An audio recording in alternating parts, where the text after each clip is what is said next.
Jemi sot këtu në port tek porti i Durrësit.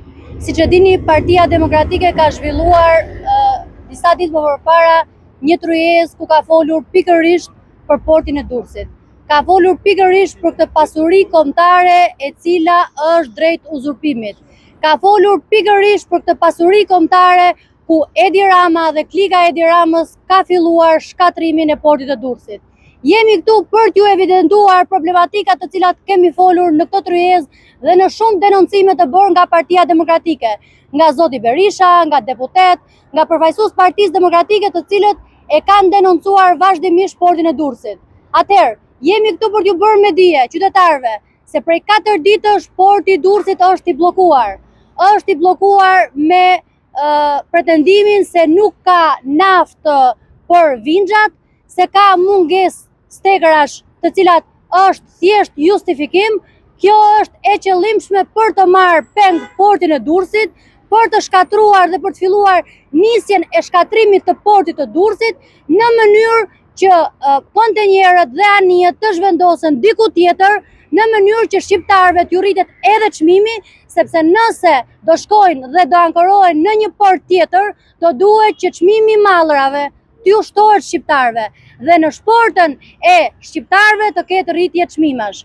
Unë do t'ju sjell edhe denoncimin tjetër i cili është bërë për 6 korsit e rrugëve. Ju e dini që tashmë është bërë me 3 korsi dhe pritet të bëhet me 2 korsi.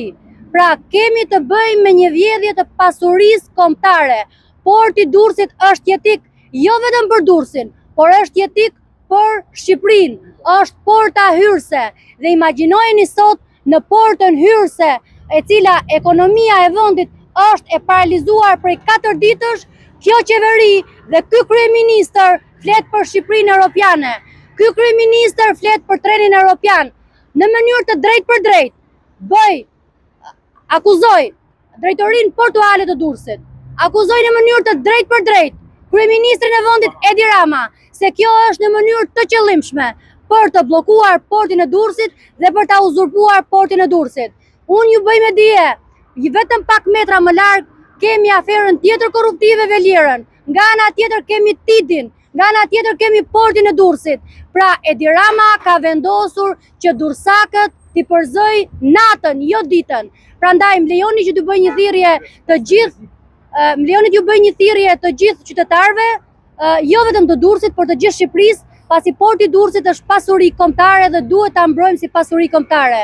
Nga ana tjetër më lejoni t'i bëj një thirrje shoqërisë civile të jetë në mbështetje të kësaj pasurie kombëtare.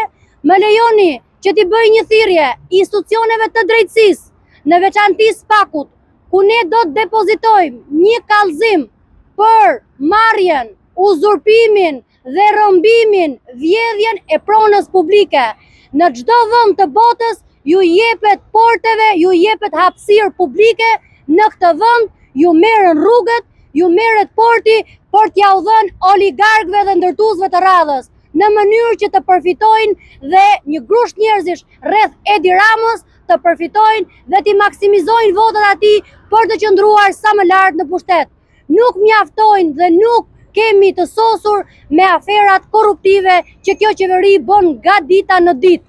Prandaj, të dashur qytetar, jemi këtu dhe do t'jemi këtu, jo vetëm në portin e Durrësit, po kudo ku ka cënim të interesit publik, interesit qytetar, aq më tepër ku bëhet fjalë për një vjedhje e cila është pasuri kombëtare. Prandaj, ne kemi denoncuar dhe do vazhdojmë ta denoncojmë portin e Durrësit, do t'jemi këtu për t'ju theksuar dhe një herë qytetarëve të Durrësit se drejtori i portit të Durrësit të mos rritë të pi vera me Edi Ramën, as të mos tallet me qytetarët, por t'i shërbej interesit publik, t'i shërbej qytetarëve dhe të mos bllokoj kontonjerët, të cilët në një gjendje normale do i duheshin vetëm 20 minuta në shkarkimin e një kontenjeri. Sot kemi mbi 3 orë që bën shkarkimin një kontenjeri dhe kjo është e qëllimshme në mënyrë që këta të mërziten dhe të shkojnë diku tjetër.